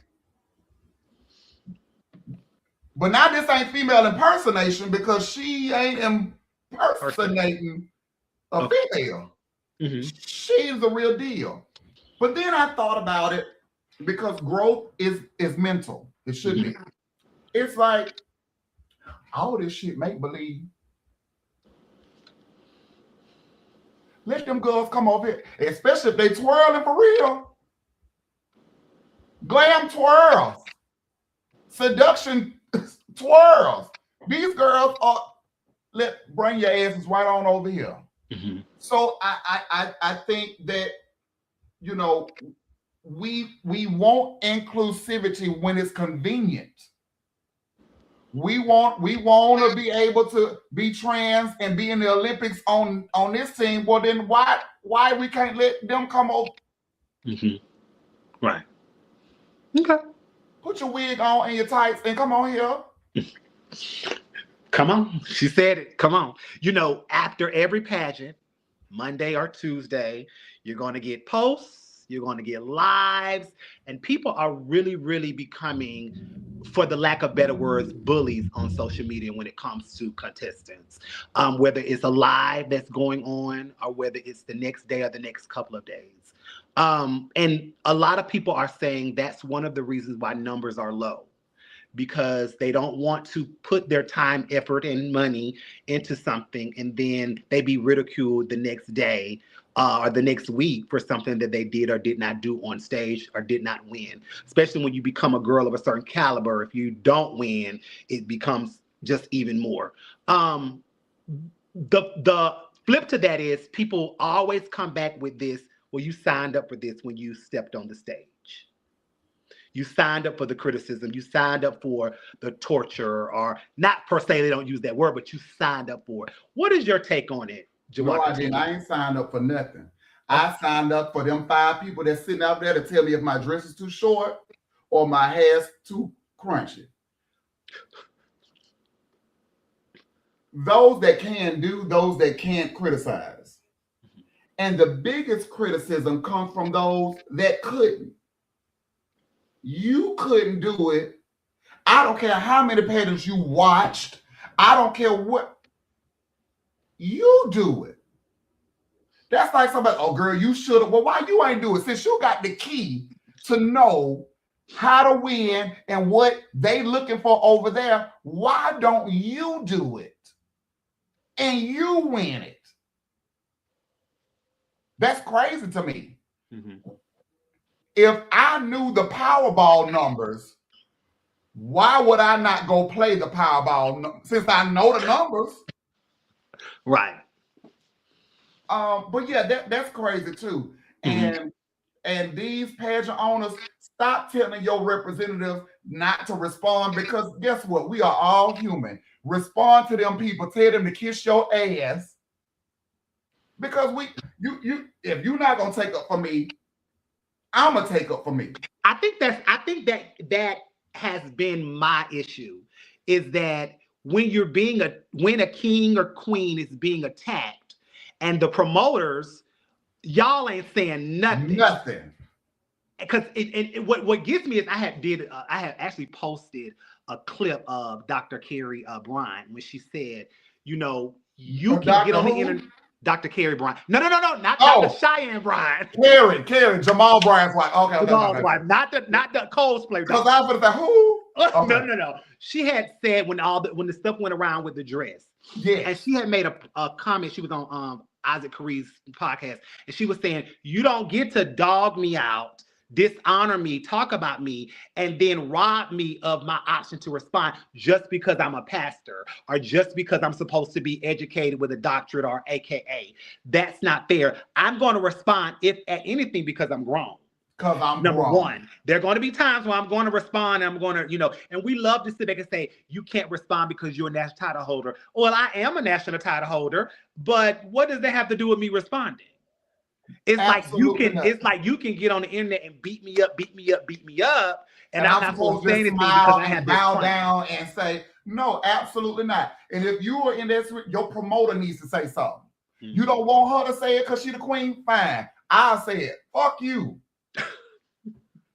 Gotcha. Okay. Yeah, I don't, and it's always the Facebook bullies that get on the internet and do that. Mm-hmm. But then you looking at me. I ain't looking at you. Mm-hmm. Gotcha. But yeah, I just feel like somewhere there needs to be a common ground with that. If you're not going to be, because I think that platforms can be used in constructive criticism. It doesn't have to always go all the way down to the gutter, because that you never know what someone's mindset is after a pageant or in general. When you are bullying them or you are always constantly speaking on them and stuff like that, especially when those people that do those lives and they don't fact check. And so, yeah. But okay, great. Masculinity is such a huge conversation with our male leads. Cha-cha heels and tulle and skirts and rhinestones and all of these things. Jawaka, you grew up in a certain era. How do you feel about it?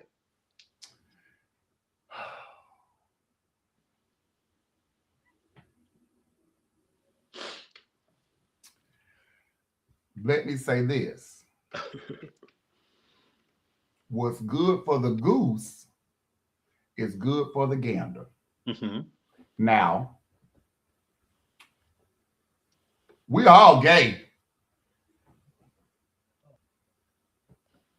Everybody gonna have a little twitch in them. Mm-hmm. Ain't that what this shit is? It's all some gay shit, ain't it? Or can we cuss? Oh, well, too bad. It sounds like a straight boy. This some gay shit. It's some gay shit, ain't it? So let them people put their cha-cha heels on. Let Amari put all his. That's my friend. Love him to death. Let him wake his devil. But at the same time, you can't then say because Jocelyn in swimsuit got muscles. Now you want to say that she look like a man. Well, mm-hmm. Gotcha. Leave them people alone. Just let them do them. Let them do them. Gotcha. That's what they wanted to do. Now, at the same time, you got to read your handbooks and your pageants. If it say that they are looking for a masculinity in formal wear, mm-hmm. then leave them people alone. All this some punk shit anyway. I'll get on my nerves. When do you feel Jawaka will hang up her heels? Ooh, baby, listen, 2 years ago, I said I wouldn't do this past 40, but it's easy money. Mm-hmm. It's easy money. And I get to travel and run my mouth and drink these people Fireball mm-hmm. and harass people. Mm-hmm. But it's slowly coming because this is going to take, Urban Dogs is going to take a lot of my time and energy. So owning a restaurant is something I've never done. So I'm slow. And people like, I want a beard so bad. Paris Campbell, I want a beard so bad. And I'm so mad that bitch got a good, big, thick, I want a beard. And I ain't doing that beauty queen thing. That ain't, no. Jawaka, let me ask you this. You're at a certain age and you are I want you to stop saying I'm at a certain age, but that's like the third time you done said that, bitch. Well, I'm saying you're not old, but you're not a spring. Listen, you're at a grown age. Yeah. Has children ever been no. Okay. No. Okay. You don't want to give your parents no grandchild. They know better. Okay. Okay. Mm-mm. Mm-mm. Okay. But my godchildren, I have 4 godchildren. Okay. Then I have 3 nephews. One of my good friends, her children, I'm their emergency contact, baby. I go pick them up from school. The emergency contact. Them humans there, they're gonna get all of it when I'm gone. They Okay. getting all of it. Okay. So we'll end these next 20 minutes and we'll talk the basic questions that we always have to ask. I always say we like Wendell is still here, but he's fired. He'll be back towards the end of the year, guys. I love Wendell. You love Wendell? Love him. Oh gosh, someone does. Shouts out to Wendell. He was on. I want to know, what is your 4 Mount Rushmore of drag? So here's the thing, though. I want you to do yours differently. I want you to give me 4 females, and I want you to give me 4 males. Start with the males. Is there anybody I can't do? Because I know sometimes you say, well, you can't do your now. You're right. You cannot do your parents because that's just obvious. But yeah. Males.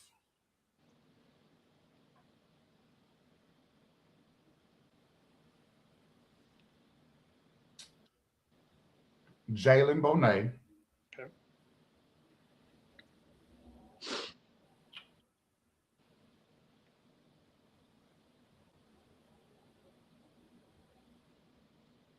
Christopher Iman.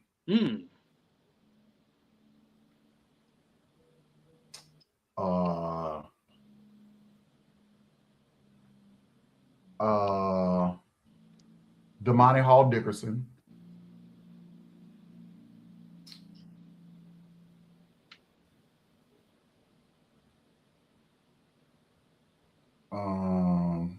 Three. One more. Oh, it's 4. Okay, male. Yeah. Ooh, one more male. Okay, we got Jalen, Damani, Christopher Iman, and I would say, what's his? Dakota Whitney. Oh, okay. I like him. I like him. Oh, yeah. Dakota Whitney. Okay. Dakota Whitney. An honorable mention. Mm-hmm. Honorable mention would be Amari. Okay. Shouts out to him. Amari does a good switch. Yeah, he does. He can be the man. He can be, and then he gonna put his cha-cha heels on, and he can dip. And he gonna be Saucy Santana. Yeah. Go ahead with the myth. It has to start with my absolute favorite entertainer. Now listen, I don't get starstruck because I've been around this thing, so you know. But there's one entertainer that I get butterflies whenever I'm in her presence, and she makes fun of me all the time and say, "Girl, calm down." And that's Angelica Sanchez. Oh, yeah, you know that's my favorite. I love. Shouts out Piggy. Yeah, Angelica Sanchez. Mm-hmm. I went and MC 2 US of A prelims for free when she was Miss US of A at Lord. Just to be in her presence. Yes. Wow. Okay. Angelica Sanchez, Chevelle Brooks, Giselle Barbie Royale.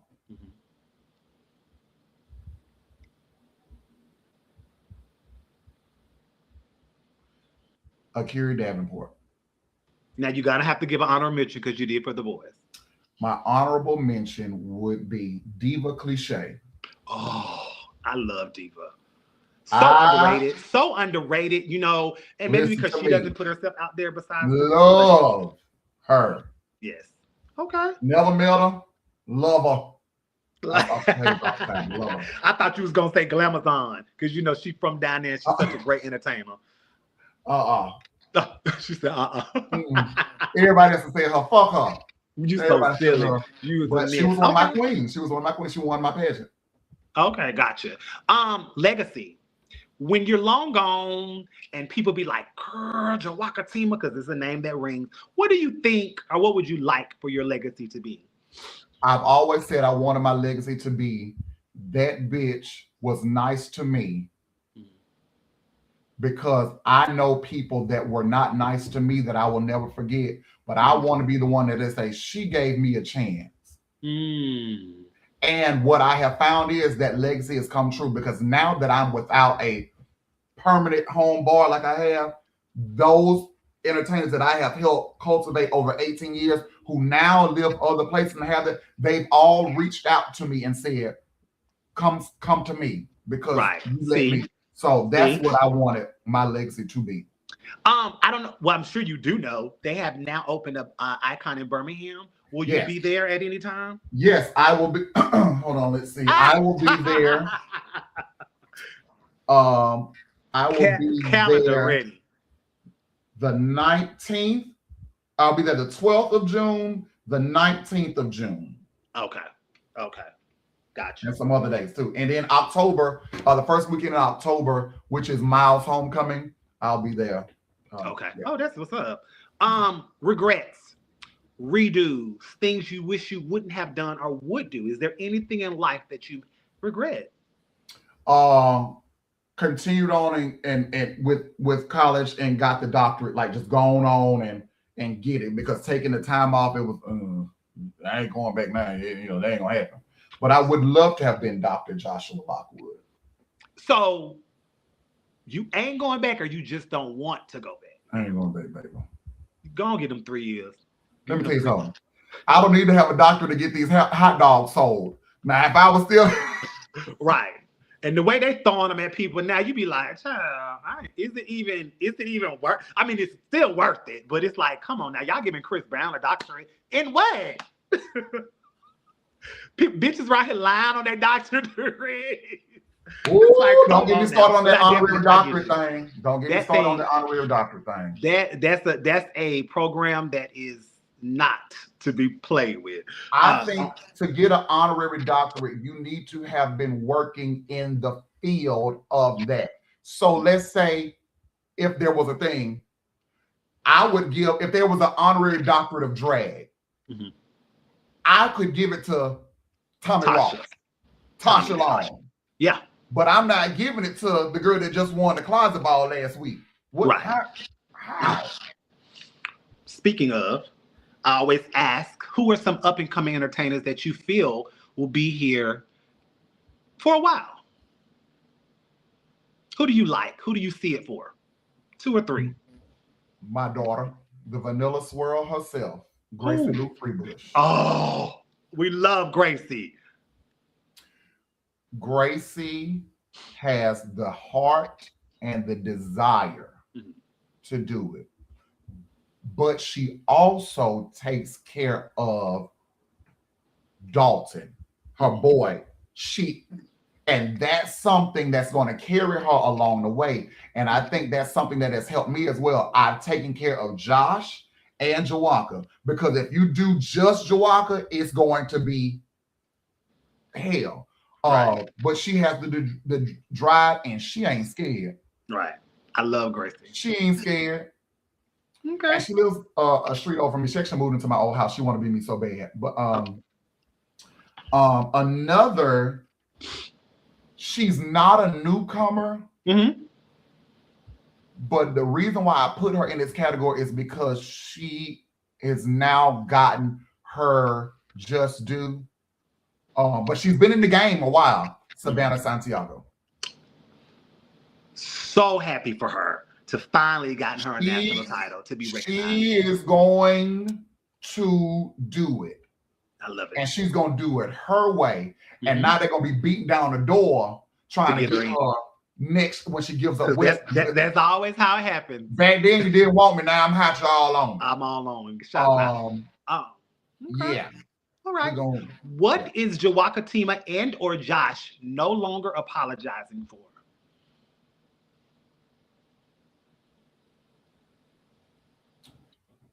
Me.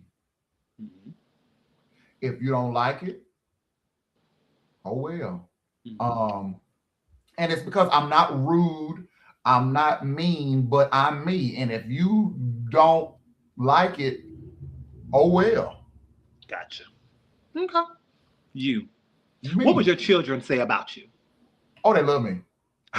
Oh, they love me. What you mean? Child, please. Mr. Lockwood, my child will whoop your ass over me. Mm-hmm. But what is one lesson that you're teaching them that you want them to teach their children and continue on down in the family? Accountability. That is the word of the year, is accountability. And we tell them all the time, if you take accountability in the beginning, it will save you in the long run. Mm-hmm. And that's just what your mom and parents taught you. Tell me the truth the first time, and we ain't got to go through all of this. Same thing. Be accountable and hold up. And I tell my boys, because my school is 98% Black, I tell all my boys, hold your head up. Mm-hmm.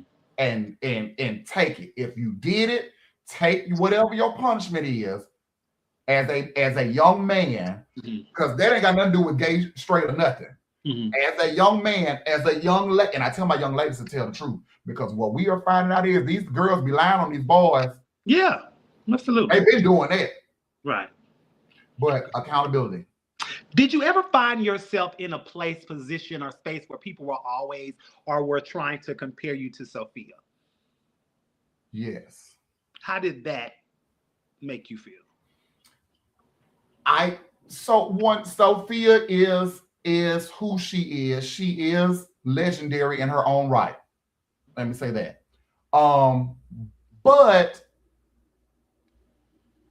our comedic styles are a little different. Mm-hmm. She's good with the reads of reading you down. Mm-hmm. I try to do my humor from not attacking the person, mm-hmm. because yes, it's funny, but you never know what headspace someone is in at that moment. Mm-hmm. So I can read you all day long about your head wrap.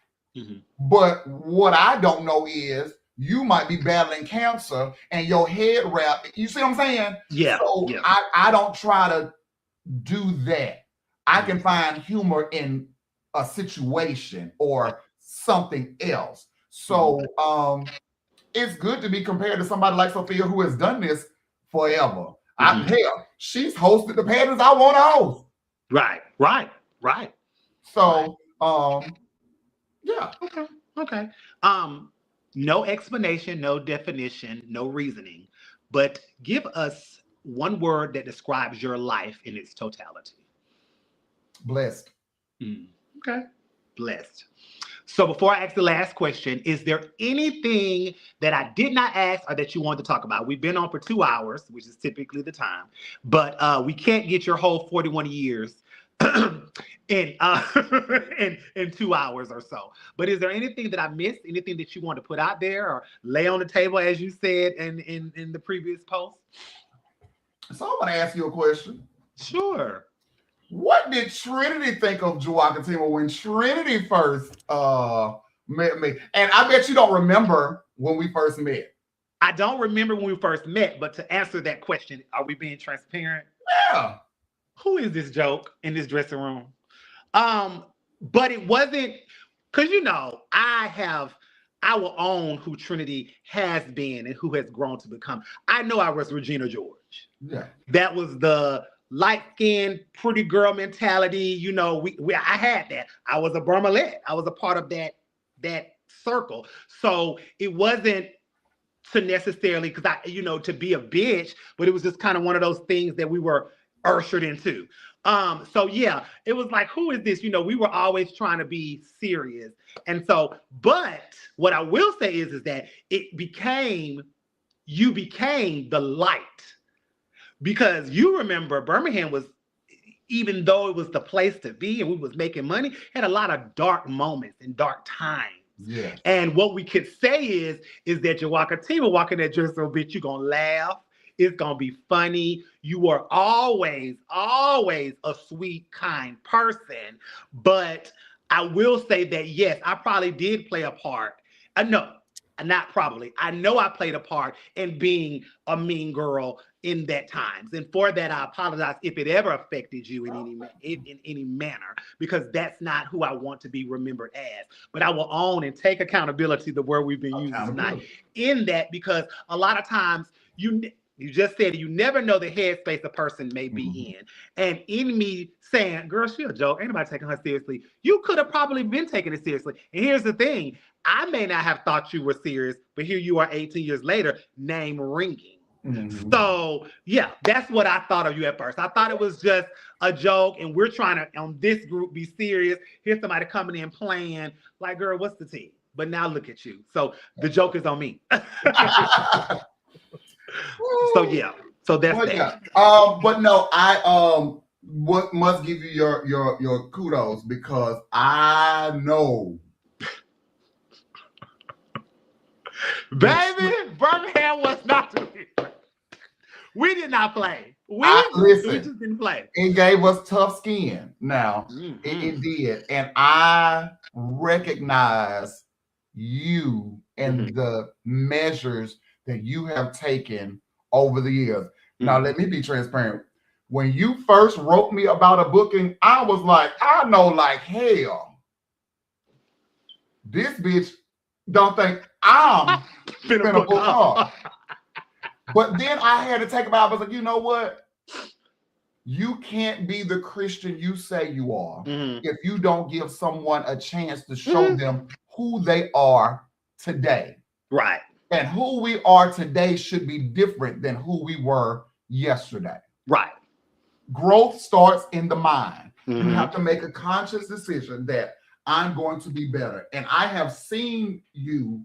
We don't talk every day. We ain't texting every day. Right. But I have seen you through social media, you know, make atonement and say, this is what I did. This is, and I said, okay. Because, and we had fun. Right. And we had a wonderful time. And look, and we'll bring you back, but then I quit. But anyway. Quit. Bitch, now we can't even go back to Mobile. But no. But yeah. But I definitely appreciate that. I definitely appreciate it. Like I told you, I love your interviews. I love the way that you research. I love the way that you articulate yourself. And as a Black trans woman, a woman of trans experience, I think that is good to be seen, that you can be educated and still live this life. Yeah. You can and have all the things. You can still do all of that, but you can also know when to be articulate and do what needs to be done. So yeah. Thank you so much. I appreciate that. Two things. Pull out your book again. Where are you this weekend? So just in case somebody wants to see you. So this is May. So Friday, I am in Mobile, Alabama at Flipside at 10 p.m. Okay. And then Saturday, I am in Pensacola, Florida at 7 p.m. And then back in Mobile at 10 p.m. Baby, the miles. You don't play with the miles on that car. That's why I decided. But it's only 54 miles, so that's not even an hour, is it? And then Sunday, the 31st, I have two services, one at 8:30 and one at 11. And then I go back to Pensacola for 5:30. So when you have services back to back like that, what happens if the spirit moves? Move it on out, baby. Got to go. What you say? All right, thank you, Spirit. We out here. All right. I got to get over here to First Baptist. Come on here. So you just leave them without an organist? No, I purposely don't put them like on top of each other. Just in case. Okay. Yeah, because like most of the times the morning service is only going to be like an hour and 20 minutes. Okay. It'd be that 11 o'clock service. That could go longer. Yeah. Yeah. So I wasn't doing an 11 o'clock service and a 1. It has to be like 2 just to get that. Yeah. So again, thank you so much. 2 hours and 10 minutes of conversation. This last question doesn't have to be anything pertaining to drag or whatever, but it simply is leave us with a nugget that could take us through life, through the rest of this week. So many trying times, so much negativity, so much going on in the world. What would Jawakatema give us to take throughout the remainder of this week positively? It costs nothing to be kind. Put yourself in someone else's shoes and see if what you're saying would you appreciate if it was said to you. Gotcha. Too many times do I see we jump on bandwagons and we do all of this, but it's like, how would you feel if it was you? Mhm. Extend the same grace that you would want someone to extend to you, because we're all human, we've all fallen short, and we're all entitled to just a little bit of grace. Gotcha. Great. Well, guys, you all know the routine. This will stay up on Facebook for 30 days, YouTube for forever. So if you came in late, back it up, look at it, share it. This has been amazing. I learned some new things. I did not know you were only child. I learned so many new things tonight. So thank you again for immediately accepting Jawaka. And hopefully, you were able to get your story out to the masses that may not have known the person, Josh, behind who Jawakatema is. So thank you again for coming on. And I appreciate you so much. Yes, shouts out to Miles College. This is for Corey Iman. Corey Iman. Somebody tag Corey Iman. Oh, God. He didn't even graduate from state. I mean, does anybody really? I mean. Oh, all right, Jawaka. I got to go because I do not want to be shut down. And I will see you because I'm coming to Huntsville because Miles plays Alabama A&M. Oh, well, make sure you hit me up because I want to be there. I will do. Okay. Thank you again. Have a good night. Be safe on the road. Bye. Bye-bye. All right, guys. So there you have it. Jawakatema Davenport gave us great conversation. So good that we were able to have the conversation and understanding. Don't forget the People's is August the 2nd in Concord, North Carolina. As you can see at the bottom of the screen, the I Do It For the People Scholarship is still going on until July the 1st. I have about 5 more HBCUs that I need to visit. And for the scholarship, I probably will be going to them after the due date, but just to make sure that I get my goal. So if you know anyone that will be attending an HBCU for the 2026-2027 school year, or if it's you, go ahead and apply. I think I've had somewhere around like 14 or 16, somewhere around there. They will have to show proof of their GPA, which needs to be a 2.5, proof of enrollment, and send in a video, 60 seconds or less, on why you deserve the scholarship. My parents, who are HBCU graduates of Grambling State University, will be picking the winner, and that winner will be announced at my give up. Thank you all so much. Don't forget, Louisiana has a bunch of pageants going on, so if you are a pageant hag, support Louisiana this weekend with the Diamond of the South, Magnifique, as well as the NBU prelim called Creole. Other than that, we have a great guest on next week. They will be coming on, so make sure that you are tuned in next Tuesday at 7 p.m. Central Standard Time. Have a good night, guys. Oh, what?